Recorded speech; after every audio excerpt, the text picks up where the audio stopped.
सपने देखना चाहिए, उसके लिए मेहनत करनी चाहिए। अगर 100% ईमानदारी बरती जाए तो सपने पूरे भी हो जाते हैं। लेकिन क्या हो जब किसी को पता नहीं हो सपना कैसे देखा जाता है, सपने कैसे पूरा किए जाते हैं, सपना होता क्या है, सपना देख भी लें तो वो कहाँ तक देखा जा सकता है। आखिर हर न्यूटन के सामने सेब गिरेगा ही, इसकी गारंटी कौन ले सकता है। आखिर जिस गांव में बिजली ना पहुंची हो वहां सपनों की बाउंड्री कुछ होगी या छोटी होगी, कहा नहीं जा सकता। एक छोटा सा बच्चा, एक छोटा सा कच्चा सा घर, बांस के कुछ पिलर पर अटकी कच्ची सी दीवारें, न पलंग न गद्दा, कुछ कपड़े जो बारिश में भीग जाते हैं, सुखाए जाते हैं, फिर बिछाए जाते हैं। कुछ गाया, कुछ गुनगुनाया, लोगों का मनोरंजन किया, थोड़ा गुदगुदाया, मांगा और खाया। खाने को अच्छा मिल जाए तो ठीक, वरना रोज का राशन तो है ही, मिर्ची की चटनी, बाजरे की रोटी। उसी घर में जो विदेशी कैमरे गरीबी दिखाने के लिए खोजते हैं, 5-6 साल के बच्चे को गाने का शौक लग जाता है। वो अपनी छोटी उंगलियों से कभी कठपुतली नचाता है, कभी ढोलक पर थाप देता है। 2 साल बाद अपने मामा के घर जाता है और वहां उसे पता चलता है कि YouTube नाम की एक ऐसी दुनिया है जो एक ऐसी दुनिया दिखाती है जो उसे पता न थी। वो गुलाम अली को सुनता है, वो नुसरत फतेह अली खान साहब की रेंज को सुन ये सोचता है कि अरे बाप रे, कितना कुछ है अभी सीखने को। नई दुनिया जो था पहली बार देखी थी, इसलिए वो सीखने की ठान लेता है, सीखता है। फिर एक दिन वही मामा उसका एक वीडियो ऑडिशन को भेजते हैं। बस अब वो सपने देख सकता है, वो सपने देखता है, उसे पूरा करने के लिए दौड़ता है। जब वो निकला था तो उसके पास हाथ में एक पोटली और उसमें कठपुतली थी। आज वो अपने सुरों से हम सबको कठपुतली सा बना देता है।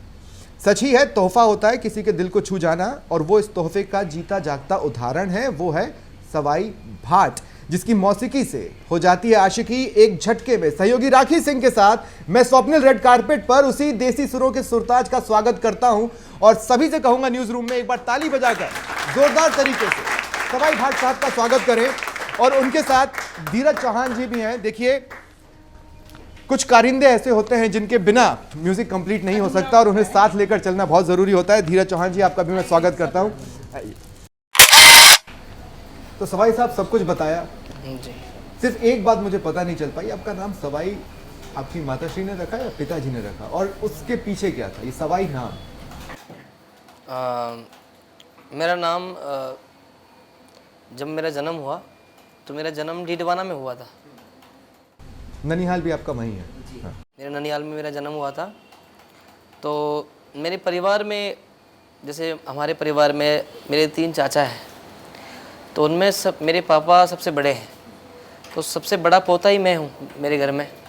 और ननिहाल में सबसे बड़ा जो दोहिता बोलते हैं वो ही मैं हूँ। तो दोनों से ही वो प्यार मिलता था मुझे, ददियाल से भी और ननिहाल से भी। और मेरा नाम जो था काफ़ी ब्राह्मण से भी निकाला था, कभी सनी, कभी कुलदीप, कभी क्या, अलग अलग नाम आ रहे थे। तो मेरी तबीयत बहुत ख़राब रहती थी उस समय, मेरी मम्मी ऐसे बताती है। तो हम लोग, मेरी मम्मी वगैरह सब जैसलमेर रहती थी। तो जैसलमेर के पास एक जसोल गांव है, वहाँ पे भटियाणी जी का मंदिर है, माता रानी भटियाणी जी, माजे साहब। तो उनके परिवार में जो बच्चा, हमारे कोई बच्चा होता था तो उनके मंदिर पे ही नाम रखते थे कि सवाई नाम। तो सवाई जो सवाई सिंह जी थे वो उनके परिवार में थे, माता रानी में। उनके कोई देवर या जेठ इतना मुझे पता नहीं, पर उनके परिवार में थे। तो उनकी वजह से फिर वहाँ पे जो माता जी जिसमें हाज़िरी होती थी, वहाँ पे जो भगत रहते थे, लेडीज़ थी, उनमें माता जी आती थी। तो उन्होंने बोला कि इनका नाम सवाई रखो आप। तो उसके बाद में बहुत टाइम पहले क्या करते थे, गेहूँ के वो देखते थे कि हाँ सवाइया आ गया, तो वैसे सवाइया आते ही मेरा नाम सवाई रख दिया उन्होंने कि इसका नाम सवाई है और माता रानी का आशीर्वाद हो गया है इस पर। तो उस दिन से मेरा नाम सवाई। नामकरण के साथ ही अगर माता जी का आशीर्वाद मिल जाए, इससे बड़ा क्या होगा। आज माता रानी का जन्मदिन भी है ना? हैप्पी बर्थडे भटियाणी देवी। बहुत ट्रेंड कर रहा है। शुरुआत में अगर चालू करने से पहले अगर 2 पंक्तियां आप सुना दें तो आगे मजा आ जाएगा।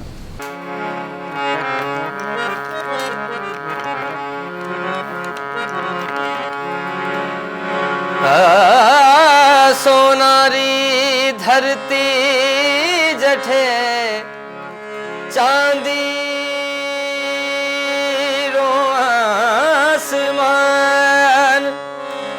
रंगी रंगी लो रस भरो मारो प्यारो राजस्थान रे पधारो मारे देश देश रे पधारो मारे देश केसरिया बल में आवोनी पधारो मारे देश कागा सब तन खाइयो मोरा चुन चुन खाइयो मास दो ने नामत खाइयो पिया मिलन की आस रे पधारो नी मार देश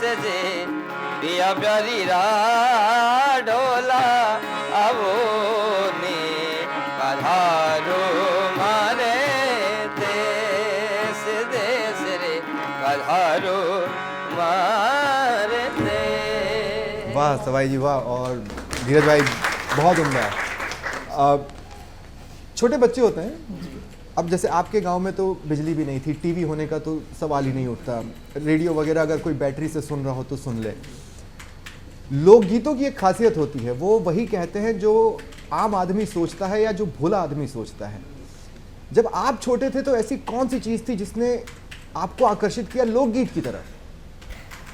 मेरा सर जब जन्म हुआ डीडवाना में, ननिहाल में, तो 5 साल तक तो मैं डीडवाना में ही रहता था। तो मैं 7 साल की उम्र हुई तो मैं जैसलमेर मम्मी पापा के साथ रहता था। तो मेरे पापा जी जो मंगनियार कम्युनिटी है और लंगा कम्युनिटी है, राजस्थान के जो भी कल्चर जो आर्टिस्ट हैं सब जो फोक गायकी जो करते हैं, तो मेरे पापा ढोलक बजाते थे उनके साथ। तो मेरे पापा मेरे को साथ ले जाते थे। तो जितने भी वो म्यूज़िक सर्कल के जितने भी लोग थे सब गाना बजाना करते थे, तो उनको सुन सुन के कि हाँ ये गाना हमारे राजस्थान की परंपरा के हिसाब से एक केसरिया वालम पधारो हमारे देश है। और बहुत सारे गाने ऐसे हैं जो हमारे राजपूत कम्युनिटी के लिए गाने हैं और माता रानी के गाने हैं। तो बहुत सारी चीज़ें जो है तो वो कम्युनिटी में जितने भी अच्छे अच्छे कलाकार हैं उनको सुन सुन के मैंने अपने आप को तैयार किया। और कुछ पापा को भी पूछा कि एक कैसे गाया जाता है, इसका क्या है चलन, क्या है, किस समय गाया जाता है ये। तो सब पापा से भी थोड़ा बहुत राय लिया मैंने। तो धीरे धीरे फिर बहुत टाइम पहले जब मेरे 8 साल 9 साल की उम्र थी तो उसमें मैं थोड़ा गाने लग गया था, आवाज़ मेरी अच्छी होने लगी। तो फिर मैं पाकिस्तान भी गया। अरे वाह, अच्छा। पाकिस्तान से कुछ गेस्ट आए हुए थे, तो जैसलमेर में मैं जो फोर्ट है, किला है, वहाँ पे मैं पगड़ी बांध के और डांस करा था। तो मेरे पापा जी ढोलक बजा रहे थे, क्यों उस समय ना तो कुछ काम था इतना, तो बस पापा ढोलक लगा के बैठते थे और मुझे बोलते थे डांस कर, गाना गा।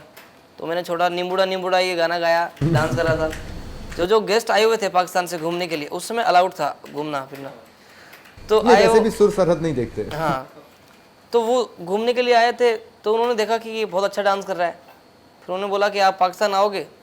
तो मेरे पापा एक बार डर गए कि पाकिस्तान क्यों लेके जा रहे हैं, पता नहीं हाँ क्या है।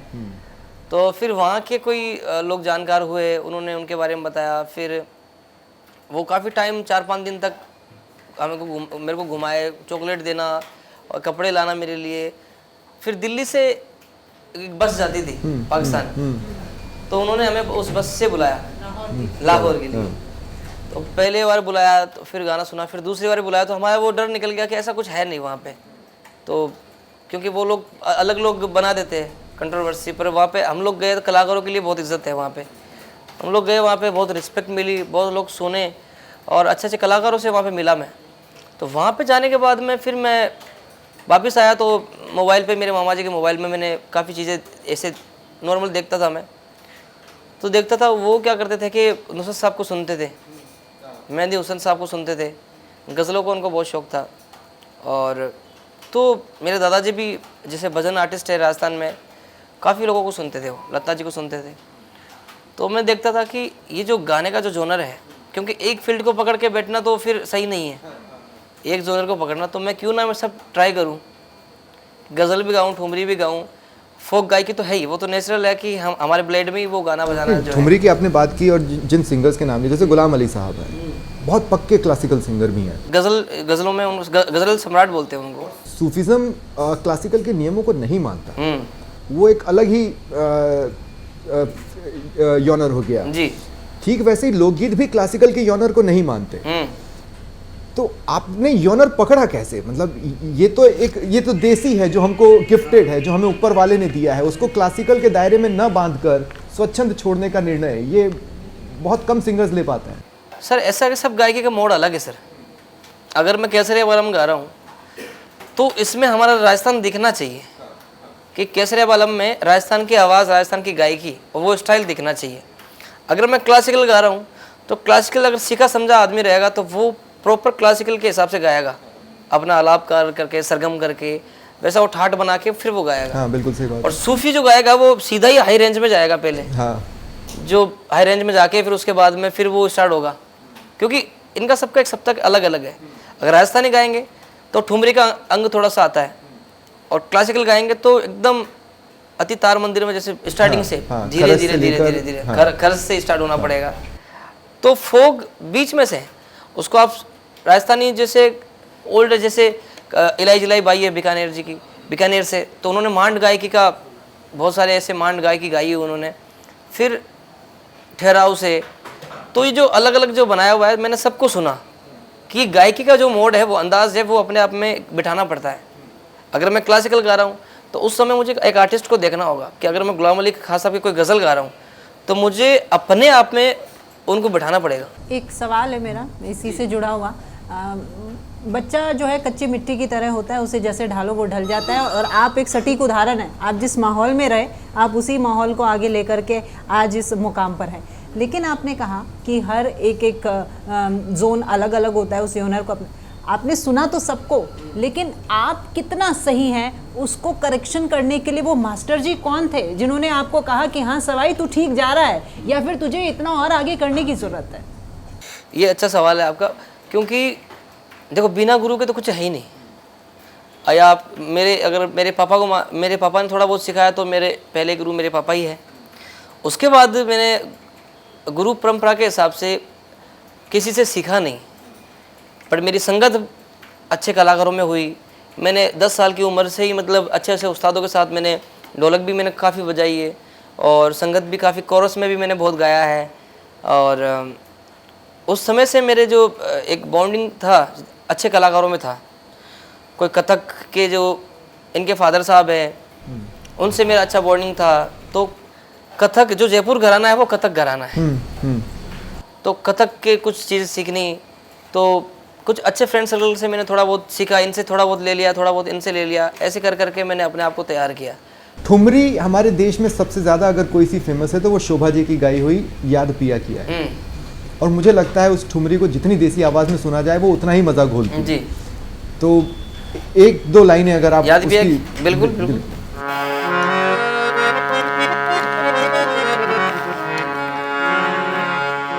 याद पिया की आए है,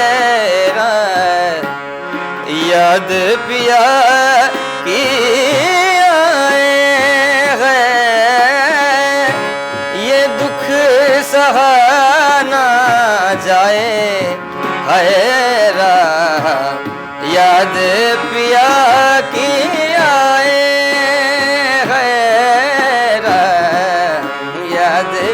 पिया की आए,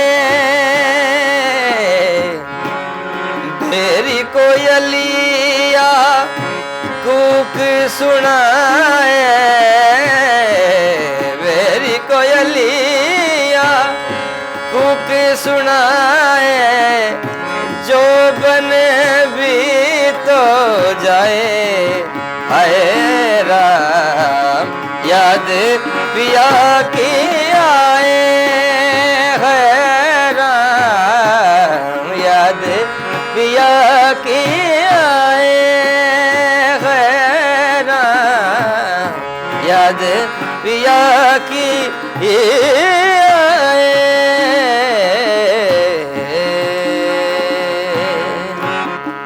इससे ज्यादा देसी कुछ और नहीं सुना जा सकता। एक बार तो तालियां बनती हैं, हम सभी इसमें बंद से गए। अच्छा, आप जब अभी रेंज की बात कर रहे थे ना, लोकगीतों का रेंज भी बहुत हाई होता है, खासकर जब वो लोक देवताओं के लिए गाए जाते हैं। मैंने देखा आपने अपनी रेंज कैसे डेवलप की, कहने का मतलब जैसे मारो हेलो रामदेव जी का, बिल्कुल हम उसी को अगर सुन लें तो उसकी रेंज बहुत हाई है। उस शुरुआत ठीक ठाक तरीके से होता है और रेंज एकाएक बढ़ जाती है। तो अपनी रेंज को कैसे आपने बनाया? वो स्टाइल है सर, वो उसको मतलब गायकी का आप स्टाइल बोल सकते हैं। जैसे किसी का स्टाइल होता है कि वो अपने गले को थोड़ा बिठा के ऐसे मुंह बना के कोई लोग गाते हैं, तो वो टेक्निक होती है।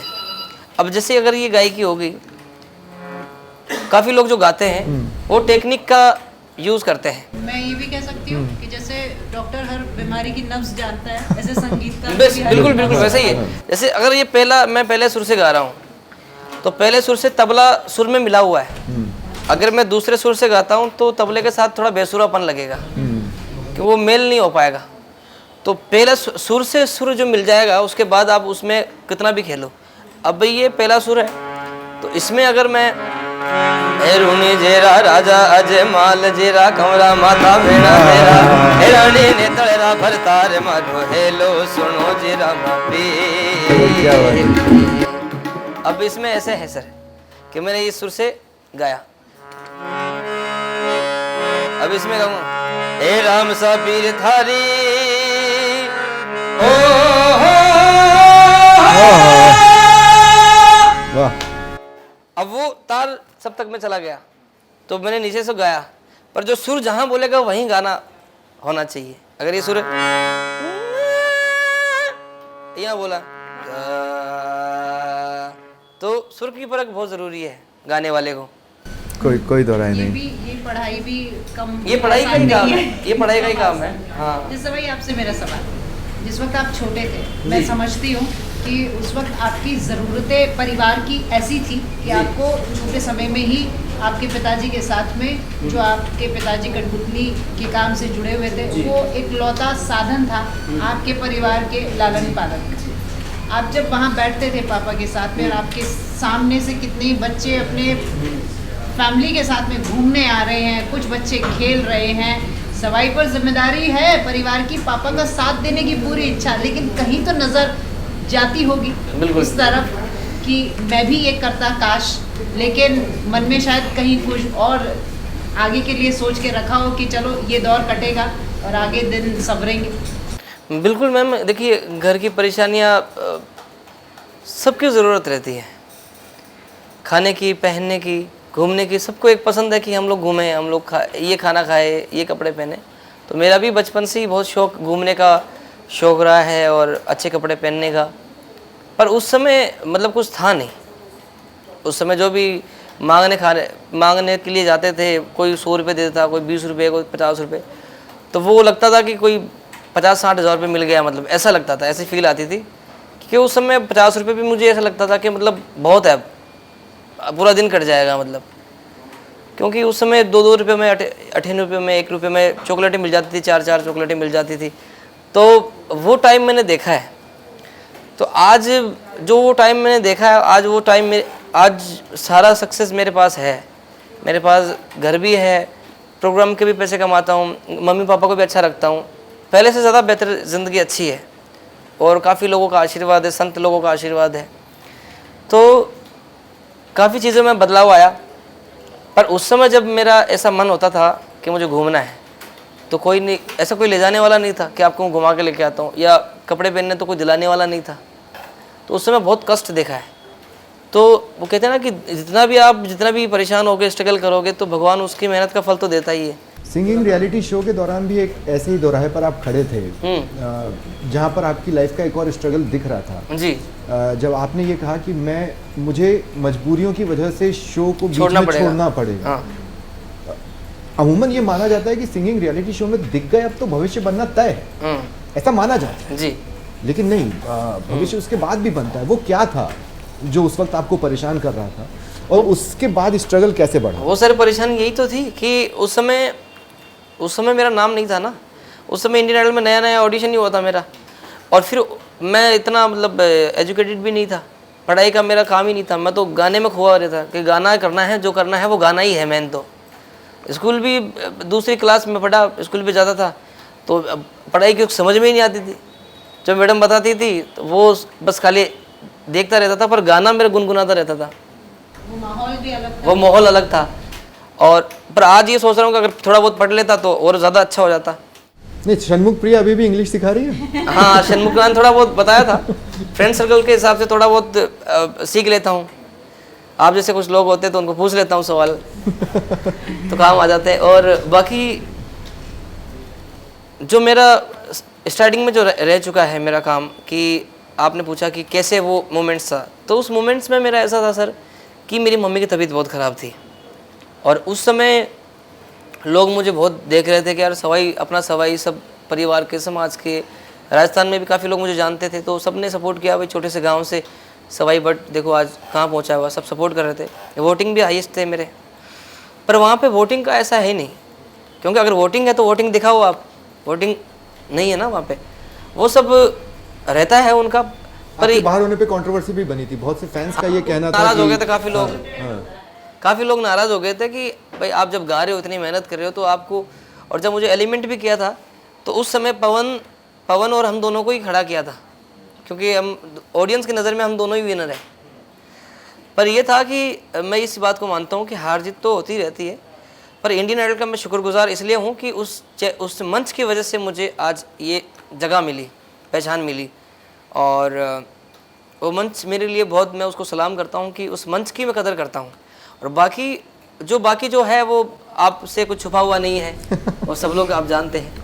फैन फॉलोइंग बहुत बढ़ गई थी आपकी। जी जी जी आपको याद होगा नव्यानंदा, उन्होंने भी अलग से जी, उन्होंने इंस्टा पे डाला हाँ, था, कीप शाइनिंग, कीप हाँ हाँ जी, बढ़ते रहो, चमकते रहो, और आप बढ़ रहे अमिताभ हैं। बच्चन की नातिन है वो।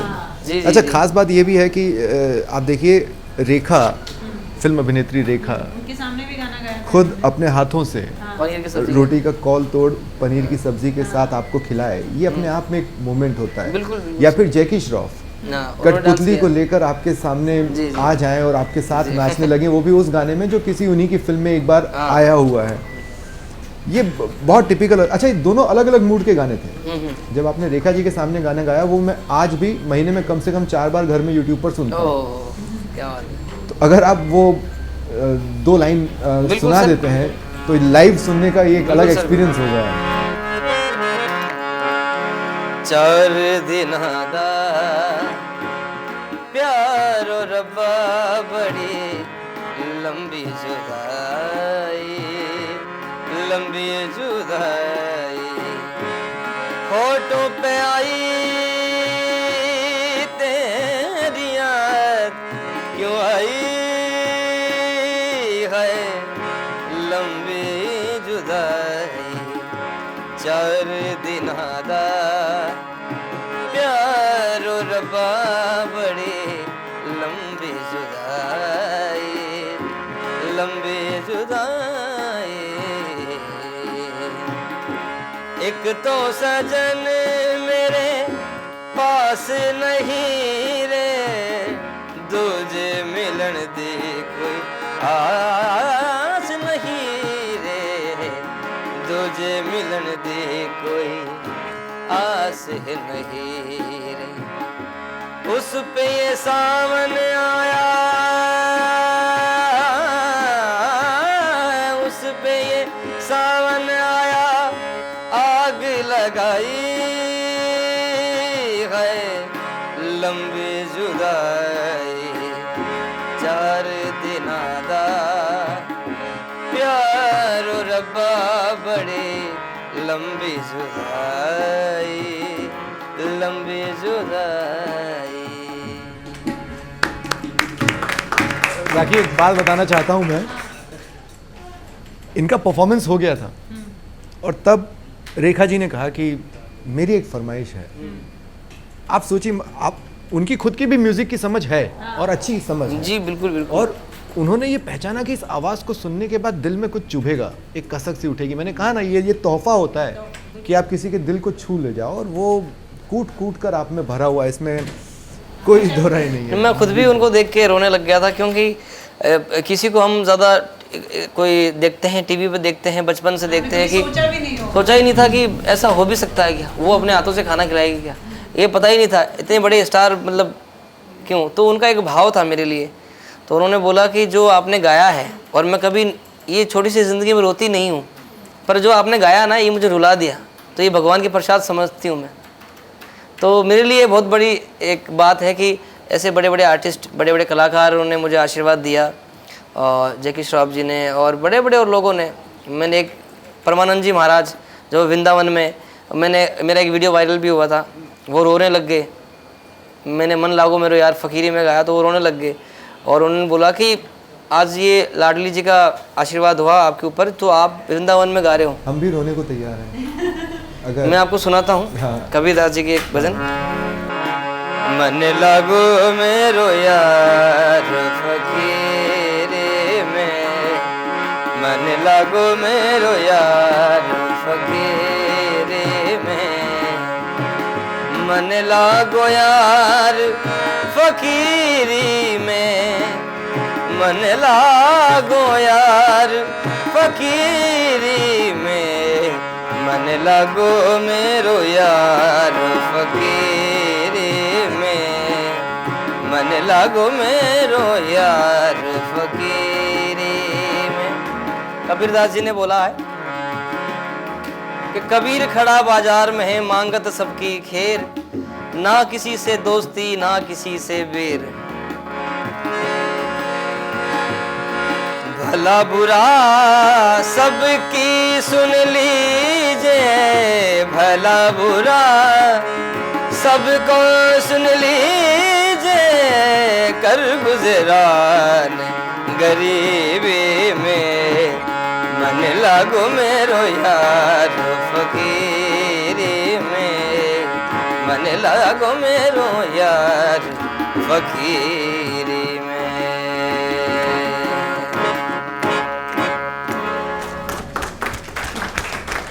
जी एक सवाल मेरे मन में है। जी बहुत सारे रियलिटी शोज होते हैं, कोई भी रियलिटी शो, मैंने ऐसा भी देखा है जिस रियलिटी शो में आप गए थे वहाँ पर जो लोग सिलेक्ट नहीं हुए दोबारा गए, दोबारा तैयारी की, जिस मुकाम तक आप पहुँचे वहाँ जाने के बाद में भी उनको यही कहा जाता है कि और ज़्यादा आप कोशिश करें, अगली बार आप आएंगे। आपने कहा कि उसके कारण आपको पहचान, कभी मन में आया कि मैं जिस मुकाम तक पहुँचा और मैं खुद के ही निजी कारणों के कारण वापस आ गया, एक बार फिर से मैं कोशिश करूँगा? मैंने काफ़ी ट्राई भी किया, और काफ़ी मेरी इच्छा भी हुई कि मैं वापस एक बार कोशिश करूं, क्या पता वापस जो होना था वो तो हो गया, पर एक बार मैं ट्राई करूं। पर सब लोग ये बोलते हैं कि इंडियन आइडल में साल में 50 सिंगर आते हैं, लोग भूल जाते हैं उनको। तुम पहले शख्स ऐसे हो कि तुम्हारे ऊपर महादेव की कृपा है, और लोग तुम्हें आज भी जानते हैं, और आज भी तुम प्रोग्राम कर रहे हो, शोज़ कर रहे हो, रिकॉर्डिंग कर रहे हो, और काफ़ी जगह हिमेश जी से मुझे गाने का मौका मिला, तो मेरा गाना भी बहुत ज़्यादा वायरल हुआ। परमानंद जी के वहाँ गया, हिमेश जी अपना वादा तो निभाते हैं। हिमेश रेशमिया को मैंने ये देखा, हिमेश रेशमिया अपना वादा तो निभाते हैं। बिल्कुल, हिमेश सर जो है वो बहुत इमोशनल है, वो हाँ मतलब वो म्यूज़िक से बहुत प्यार करते हैं और कलाकारों की इज्जत करते हैं, पर उन्होंने जो बोला है वो करेंगे ज़रूर। उन्होंने एक, आपने देखा होगा रानू मंडल जी जो ट्रेन में घूमती थी, उनको भी उन्होंने मौका दे दिया। नहीं तो इतना किसी कलाकार के लिए भाव सोचना, वो ऐसा नहीं है। उनका वो डायलॉग भी फेमस है ना, मुझे तेरे घर में रोटी चाहिए। बहुत पहले एक सिंगर के लिए, जो पाकिस्तान से एक सिंगर आया था, उसके लिए कहा था उन्होंने कि सिर्फ सिंगिंग नहीं, मैं तुझे योनर में इसलिए बांध रहा हूँ क्योंकि मैं चाहता हूँ तेरे घर पे रोटी आए। ये विजन भी है उनका। उन्होंने भी कोई विजन आपको दिया उस सॉन्ग के बाद? सांसें, शायद वो सॉन्ग सांसें था। और सर मैं उस सॉन्ग के बारे में अगर आपको बताऊँ तो वो सॉन्ग तो एकदम सीधा ही है, गाने में लिरिक्स भी सीधा ही है, पर उस सॉन्ग्स में फील जो लाना था ना, वो फील के लिए मुझे काफ़ी मेहनत करनी पड़ी। क्योंकि गाना क्या है कि रूह का गाना है, आत्मा का गाना है, और आत्मा में बसता है परमात्मा। अगर गाना आपका सच्चा नहीं है तो आप कैसे भी गाओ, कितनी मुर्गियाँ लगाओ, कितने ताने लगाओ, कितनी सरगम लगाओ, उससे कोई फ़र्क पड़ेगा ही नहीं। और रूह से गाऊंगा ना तो आपके दिल तक पहुँचेगा वो गाना कि बिल्कुल बहुत अच्छा गाया है, सुकून एकदम माहौल ऐसा बन जाएगा। और अगर नहीं गाऊंगा मन से तो फीका फीका लगेगा सब। तो वो जो फील था, तो मैंने सर को ये पूछा कि सर मैं क्या कर सकता हूँ। तो उन्होंने ये बोला मुझे कि सवाई आप एक काम करो। मगर सर मेरे से नहीं हो पा रहा है, क्योंकि मैं राजस्थान का, मेरे वो राजस्थानी गाने में टच आता ही था। मैं कुछ गज़ल भी ठुमरी गा रहा हूँ तो वो हरकतें लेनी, मुर्कियाँ लेनी, क्योंकि स्टार्टिंग से मेरी गायकी में वही बदलाव है, जो एक गायकी वाला अंदाज़। और कुछ कुछ गाने ऐसे होते हैं कि उसको सिंपल तरीके से गाना ज़रूरी है, तो वो गाना एकदम सीधा गाना था उसको। तो मैंने बोला सर कुछ ना कुछ तो इसमें मुझे ऐड करने दो, या कुछ अलाप दो, या सर कुछ मुझे ताने लगाने दो, या कुछ मुझे बताइए आप। तो उन्होंने बोला, हाँ, तो उन्होंने बोला कि आप एक काम करो, आप अपने हिसाब से करो इसमें। क्या बात है। हाँ तो फिर मैंने इस गाने के अंदर अलाप भी लिए, आप देखना। हाँ, लिए बिल्कुल लिए। और इस गाने में 2-2 बार 3-3 बार अलाप भी लिए। और फिर गाने का जो फील आया था, उन्होंने बस एक ही बात बोली कि ये गाना तुम्हारी ज़िंदगी बदल देगा। ऐसा गाओ कि हर लोगों की ज़ुबान पे ये गाना तुम्हारा हो, ऑटो वाला क्या, टैक्सी वाला क्या, सबकी गाड़ी में तुम्हारा गाना बजे। और वही हुआ। बच्चा बच्चा बैंड में क्या, शादियों में क्या, लोग रील्स पे क्या, सब लोग, किसी का ब्रेकअप हुआ है वही भी लगा रहे हैं, किसी की लव स्टोरी स्टार्ट हो रही है वो भी लगा रहे हैं। तो जब तक सांसें चलेगी, तो ऐसे जो ये जो वर्ड है अपनी फैमिली के लिए, माँ के लिए भी गा सकते हैं, भाई के लिए भी गा। ये गाना ऐसा था, तो उस गाने की वजह से बहुत पहचान मिली मुझे। तो फिर सर का फ़ोन भी आया मेरे पास कि सवाई कैसा लग रहा है अब। मगर सर बहुत अच्छा लग रहा है, और जहाँ भी जाता हूँ उस गाने की वजह से नई पहचान मिली मुझे। अरे कि आपने वो सासे गाना गाया, वो क्या बात है। इंडियन आइडल की वजह से तो मिला ही था नाम, और उस गाने की वजह से और मिला। फिर उसके बाद में ईश्वर की ऐसी कृपा हुई, साधु संतों का आशीर्वाद मिला, तो काफ़ी लोग बोलने लगे, अरे आप तो वृंदावन में गए थे, वो परमानंद जी महाराज का वो वहाँ पे गाना गाया था, वो सुनाइए प्लीज़। तो 3 जो चीज़ें हो रही है मेरे साथ, वो अच्छी चीज़ें हुई है। अच्छा सवाई, आप चीज़ हर बात महसूस करके बता रहे हैं, तो वो पहला फील मैं आपसे जानना चाह रही हूँ। आपने जब गाना गाया तो अपने यार दोस्तों के साथ ढोलक और ये आपका हारमोनियम बजाया, है ना, इन्हीं सब थाप पर आपने गाया। पहली बार जब कोई कलाकार जाता है और उसके सामने पूरा ऑर्केस्ट्रा होता है, जो आपने कभी सोचा लाइफ भी में नहीं नहीं सोचा मैंने। और आपको कहा कि अब यहाँ आपको प्रैक्टिस करनी है, पहली बार जब आपने उनके साथ में वो जो तालमेल बिठाया, जी, जी। वो अंदर से क्या बात थी जो सबसे पहले निकल कर ऐसा लगा कि इंडियन जो राजस्थानी जो म्यूज़िक है वो अलग है। और वहाँ पे क्या सिस्टम है कि जो म्यूज़िक टीम रहती है वो सब इंडस्ट्री की रहती है, जिन्होंने फिल्मों में बजाया हुआ है, म्यूज़िक दिया हुआ है। जो गिरीश दादाजी हैं, टोपी वाले, आपने देखा हो गिरीश दादाजी रहते हैं, ढोलक बजाते हैं वो, तो वो है। उनको देख के मेरे को डर बैठ गया कि पता नहीं ये गाने देंगे नहीं गाने देंगे। तो फिर मैं जब गाया तो उन्होंने खुद ने मुझे बोला कि आप डरो मत, क्योंकि और इतना बड़ा मंच जो अगर कोई पहले जाता थोड़ा बहुत तो नर्वस होता ही है। थोड़ा बहुत मैं भी नर्वस हो गया था, तो मुझे डर लगने लग गया कि अगर सेलेक्ट नहीं हुआ पता नहीं क्या कहेंगे क्या नहीं कहेंगे। सोच के नहीं गाया, पर मैंने रूह से गाया, आत्मा से गाया। मैंने बस भगवान पे छोड़ दिया कि मैं जो भी गा रहा हूँ ये मैं बस 100% मेरा अच्छा हो आपके आशीर्वाद से। और मेरे माँ बाप पास, मेरे मम्मी पापा सब पास में बैठे थे, तो उनकी दुआ भी थी। जब केसरिया वाला मैंने गाया तो गोल्डन माइक मिल ही गया मुझे। कभी उस तरफ दौड़ का सोचा है कि कभी रैप करूंगा, राजस्थानी रैप करूंगा, या लोकगीतों का एक रैप निकालूंगा, क्योंकि आपका सपना है एक अपना खुद का गाना लिखना, तो इसलिए मैं पूछ रहा हूँ कि क्या सोचा है कि कुछ एक्सपेरिमेंट तो मैं करूंगा?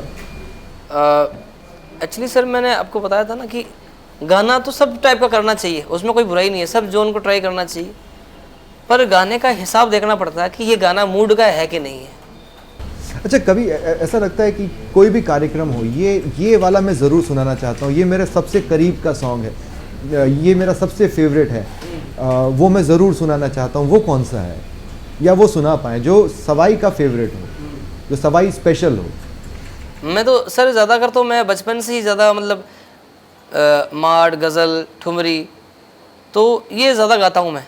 सूफ़ी भी मैं गाता हूँ, पर सूफ़ी का एक जोनर अलग होता है। जैसे अगर कोई महफ़िल बैठी हुई है, कोई क्लब का शो है, उसमें महफ़िल कवाली लगनी है, तो 4-5 जने पीछे कोरस में गाने वाले, वो फील भी वैसे ही आता है।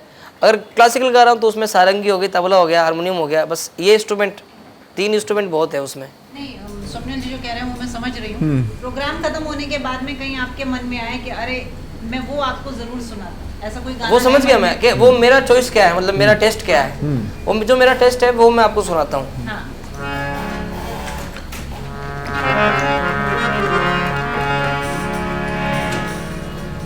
गुलाम अली खान साहब की गज़ल है, मैं अरे आपको वाह, सुनाता हूँ। हाँ। इसके बोल भी बहुत अच्छे हैं, सुनिए।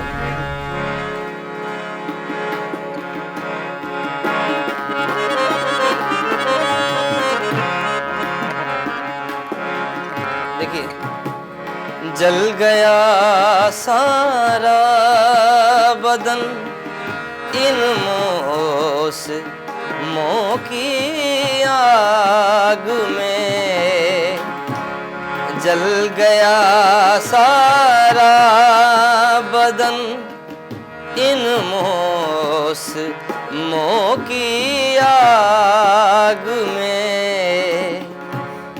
एक मौसम रूह का है, इसमें अब जिंदा हूँ मैं। अपने गुलगस्ता किनारों में कहीं बहता हूँ मैं, सोचते और जागते, सोचते और जागते सांसों का दरिया हूँ मैं। और कितनी अच्छी बात बोली है कि जल गया सारा बदन इन मौसमों की आग में। एक ही मौसम रूह का, रूह यानी आत्मा, एक ही मौसम रूह का, इसमें जिंदा हूं मैं। सोचते और जागते,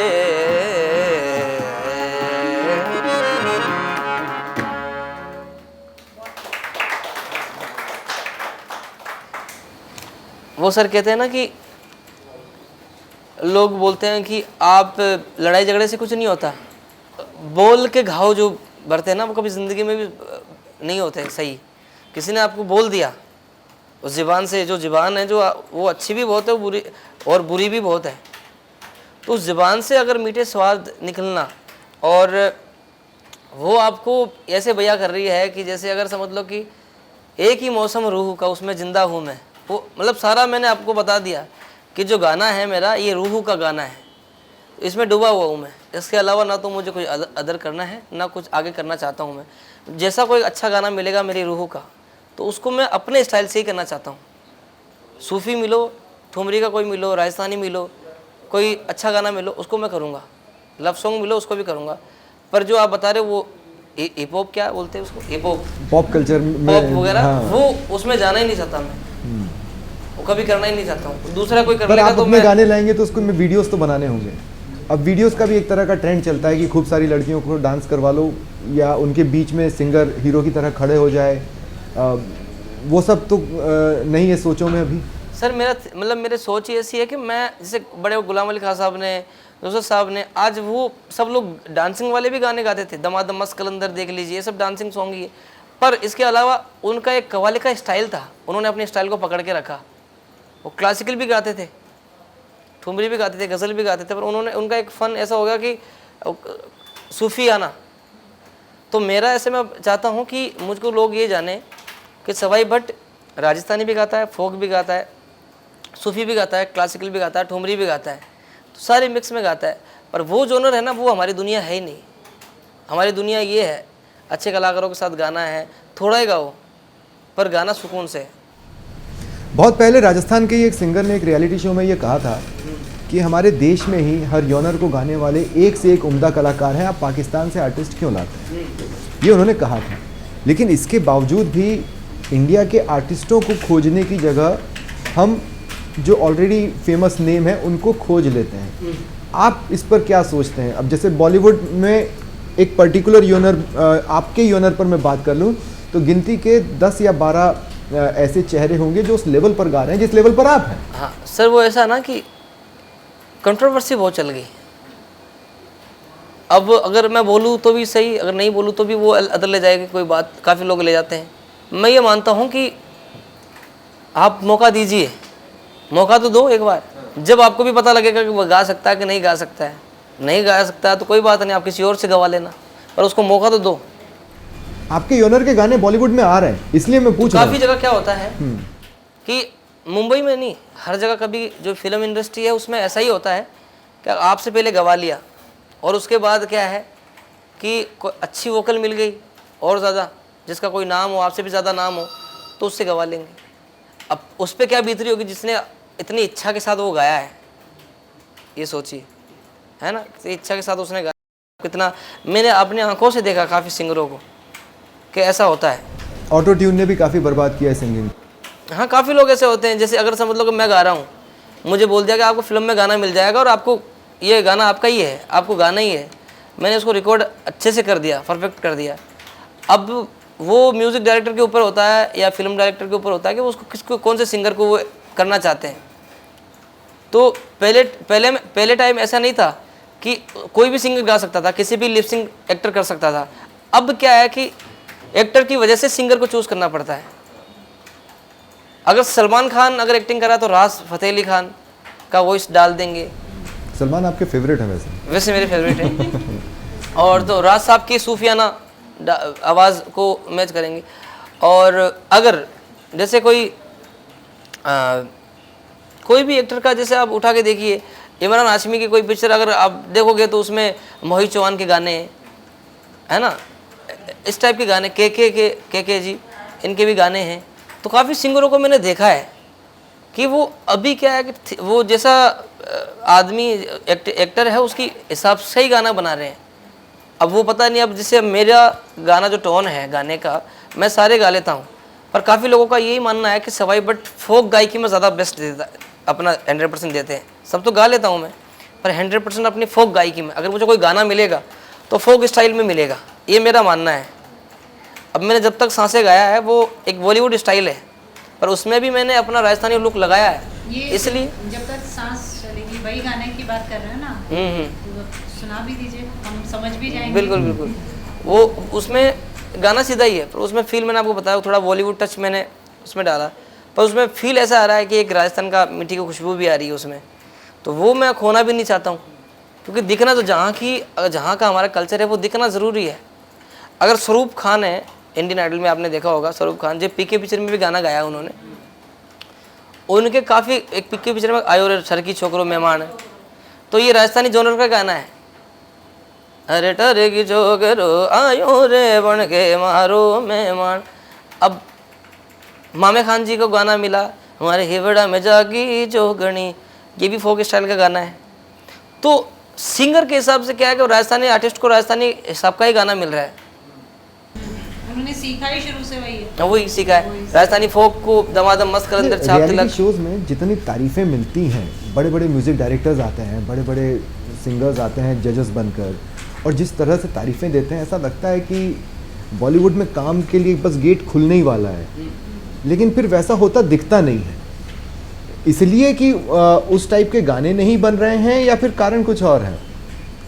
मैंने बताया तो था आपको कि अब जैसे मैं यहाँ रहता हूँ राजस्थान, काफ़ी लोग मुंबई में भी सेट हो गए राजस्थान के आर्टिस्ट भी, और रह रहे हैं अभी तक, कोई लोग स्ट्रगल भी कर रहे हैं बाहर से आए हुए।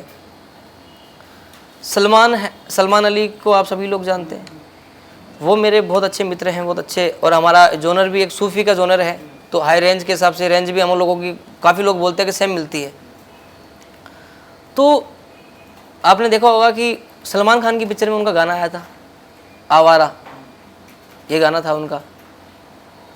तो सलमान अली तो जो थे वो थे, उनके अलावा भी काफ़ी सिंगर हैं।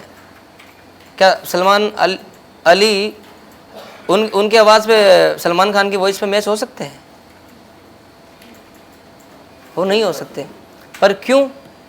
क्योंकि वही चाह रहे थे कि मैं काफ़ी जगह अगर सच्चाई बताऊंगा आपको तो नहीं है, क्योंकि हमारे काफ़ी लोगों में ऐसा है, कंट्रोवर्सी है, अरे कि ये हिंदू समाज का है, अरे ये तो नीचे समाज का है, ये गाना कैसे ऊपर कैसे आ जाएगा। सब अपना सोचते हैं, सब अपने को आगे करते हैं।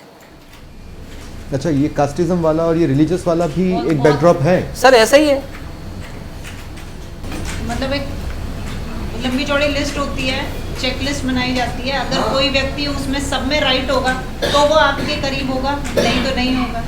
मैं वही कह रहा हूँ ना कि अगर मैं किसी का बुराई नहीं कर रहा हूँ, सलमान खान जी ने उनको गाना दिया क्योंकि उनकी माँ उनको पसंद करती थी, सलमान खान जी की माँ सलमान अली को पसंद करती थी कि उसकी आवाज़ अच्छी है, तो उस बेसिस पे उन्होंने अपनी माँ के कहने पे, ये एक वीडियो में भी बोला गया था, उनकी वजह से उन्होंने गाना दिया और वो गाना हिट भी हुआ, बहुत सलमान ने भी बहुत अच्छा गाना गाया।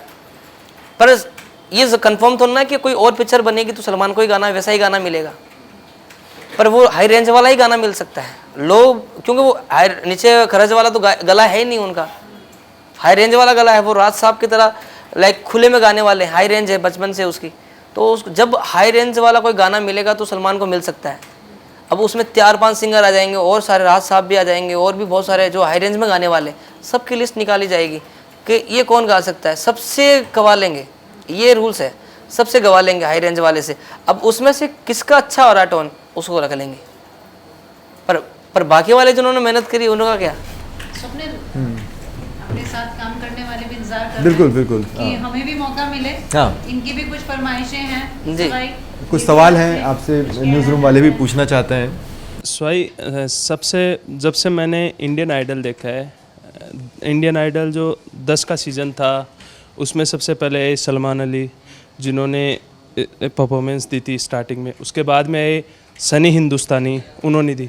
उसके बाद में जो सीज़न 12 था उनमें अगर मेरे को किसी कॉन्टेस्ट की वो जो सबसे बेस्ट परफॉर्मेंस लगी वो नाम था सवाई भट्ट। मैंने उनमें ये चीज़ देखी कि जब वो मंच पे आए तो उन्होंने एकदम लाल टाइप का कुर्ता वो पहन रखा था और एकदम सादगी के साथ उन्होंने गाना गाया। तो मेरा ये क्वेश्चन है कि आप इतने बड़े मंच पे गए जीरो से उठ के, क्या अपने आप को उस रूप, जब आप उस पोजीशन पे देखे तो क्या फील हुआ होगा उस टाइम पे? वो सर फील ऐसा था कि उस समय समझ में ही नहीं आ रहा था कि इतने बड़े मंच पे जा रहा हूँ मैं, और ना तो मेरे टाइम पे कटिंग भी नहीं थी, पैसे भी नहीं थे कटिंग करवाने के, बाल लंबे लंबे और लाल कुर्ता मैंने डाल लिया था सिलाया हुआ, मेरी मम्मी ने खुद ने सिला था, वो मैंने पहन लिया और वहाँ पे परफॉर्मेंस दिया, मम्मी पापा पास में बैठे। तो वो जो वक्त था मेरा, वो सर ऐसा था कि उस समय मेरे दिमाग में ये था कि ना तो मुझे कपड़े दिखाने किसी को, ना मेरी स्टाइल दिखानी, बस मेरा गाना दिखाना है। ये 2 मिनट है मेरे पास, इस 2 मिनट में या तो जंग जीतनी है या हारनी है, क्योंकि वो सिंगर के लिए वो 2 मिनट ही मिलता है सर उधर। और उसमें क्या है कि आपको जो तैयारी है वो 2 मिनट में बता दो आप, और वहाँ पे वही है। 2 मिनट में मैंने केसरिया वालम गाया, और केसरिया वालम राजस्थान की खुशबू है, तो उसको काफ़ी लोगों ने प्यार दिया और उसके वजह से आगे तक मौका मिल गया मुझे। युवाओं के लिए क्या मैसेज देना चाहिए? युवाओं के लिए मैं सर यही कहना चाहूँगा, देखिए मैं काफ़ी जगह देखता हूँ ऐसी चीज़ें, कोई लोग नशे में डूब रहे हैं, कोई लोग अपने गायकी को छोड़ रहे हैं, कोई लोग हर चीज़ों में पड़ गए, मतलब सारा हो आ गया उसमें।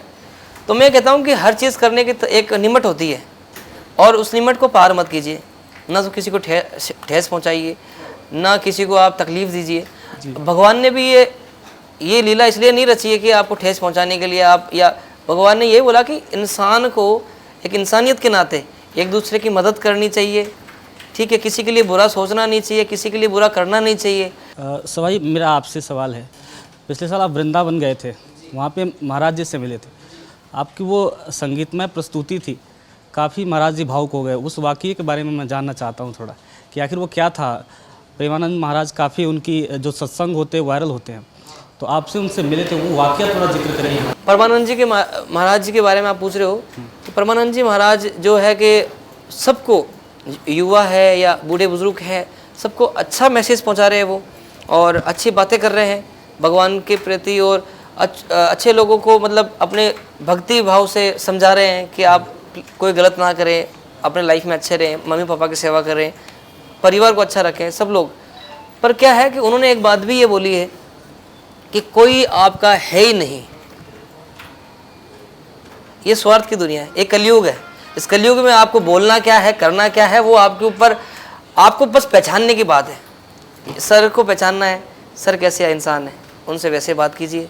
अगर आपके लिए अच्छा सोच रहे तो आप इनके लिए अच्छा सोचिए, ठीक है। अगर ये आपके लिए बुरा करते हैं तो वो, आप कुछ बुरा करने की ज़रूरत ही नहीं है आपको, वो भगवान जो आपको बनाया है जिन्होंने, वो सब देख रहा है। आप जो अपने समाज के युवाओं के लिए क्या कहना चाहते हैं, अपने समाज के लिए क्या करते हैं, मतलब भाट समाज के लिए क्या सर मैं ये चाहेंगे? कहना चाहता हूँ, पर मैं चाहता हूँ कि आप लोग जो मुझे देख रहे हैं सारे लोग, मैं चाहता हूँ जो कठपुतली की जो कला है वो कहीं ना कहीं नष्ट हो रही है, क्योंकि टीवी बहुत आ गई, लैपटॉप बहुत आ गया, मोबाइल लोगों के पास बहुत आ गया, तो सब लोग गेम्स खेल लेते हैं, अब उस कला को कोई देखता है नहीं, कठपुतली को। तो मैं चाहता हूँ कि वो एक कला वापस जागृत हो। सिंगर के पास बैठकर म्यूजिक देना, जिससे एक सिंगर की भी पहचान बने, रिदम बजाना, क्या उस समय बाजू में म्यूजिशियन सोच रहा होता है? क्या उसको कभी इस बात का मलाल होता है कि हम भी उतना ही नाम डिजर्व करते हैं, या उतनी ही प्रसिद्धि हमें भी मिलनी चाहिए जितनी सिंगर्स को जाती है? देखिए, इस पे तो मैं ये कहना चाहूँगा, जैसे सवाई भी है और मैं मतलब मैं भी इनका बहुत बड़ा फ़ैन हूँ, और उनको सुनता हूँ। तो मेरा भी एक वैसे मतलब रहा, जब मैंने इनको टीवी पे देखा तो मैंने भी एक बार सोचा था कि सवाई भैया के साथ कभी बजाऊँगा, कभी इनके साथ बजाना होगा। और फिर मतलब आज मुझे पता चला कि सवाई भैया के साथ बजाना है, तो मेरा दिल से मेरे को मतलब इतना खुश हुआ। मैंने कहा कि जो मतलब मैंने सोचा था, मैंने कहा कभी हम भी इनके साथ बजाएंगे तो बजाए। और वैसे मतलब हाँ, मतलब जैसे दिल में होता है कि हमें भी वो मतलब प्लेटफॉर्म मिले, मतलब उस लेवल पे बजाएं, तो ये मतलब मन कोई में- कंपटीशन सिंगर से म्यूजिशियन का होता नहीं है। नहीं, इस- वो हाँ, रूह का एक होता है। इंडिपेंडेंट म्यूजिशियंस का भी कोई अगर कॉन्टेस्ट आए तो वो भी बड़ा देखने लायक होगा। हम भी कई सारे तबला वादकों को एक एक बार सुने, एक अलग माहौल बनेगा। संगत का ही सिर्फ होता है। अब जैसे अगर ये देख लीजिए कि मैं आपको 3 ताल की छोटी सी बंदी सुनाता हूँ।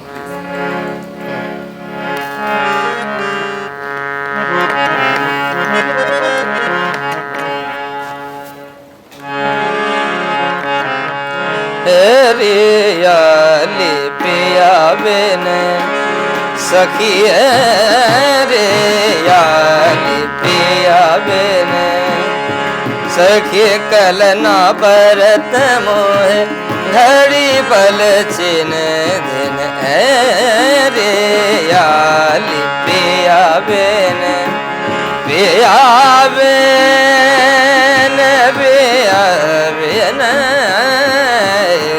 रे याली पिया बिन ले बड़ा रे याली पिया बिन निरे घर निरे गम घर निरे गम बम घर निरे गम बद बम घर निरे गम बद नि द बम घर निरे गम धनि द बम घर ज धनि द बम घर ज रे याली पिया बिन पिया बिन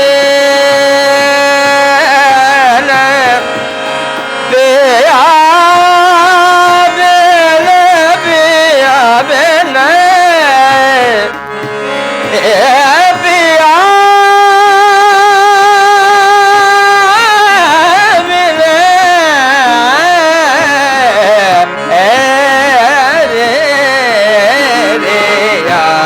पिया बिन सखी रे यार पिया बिन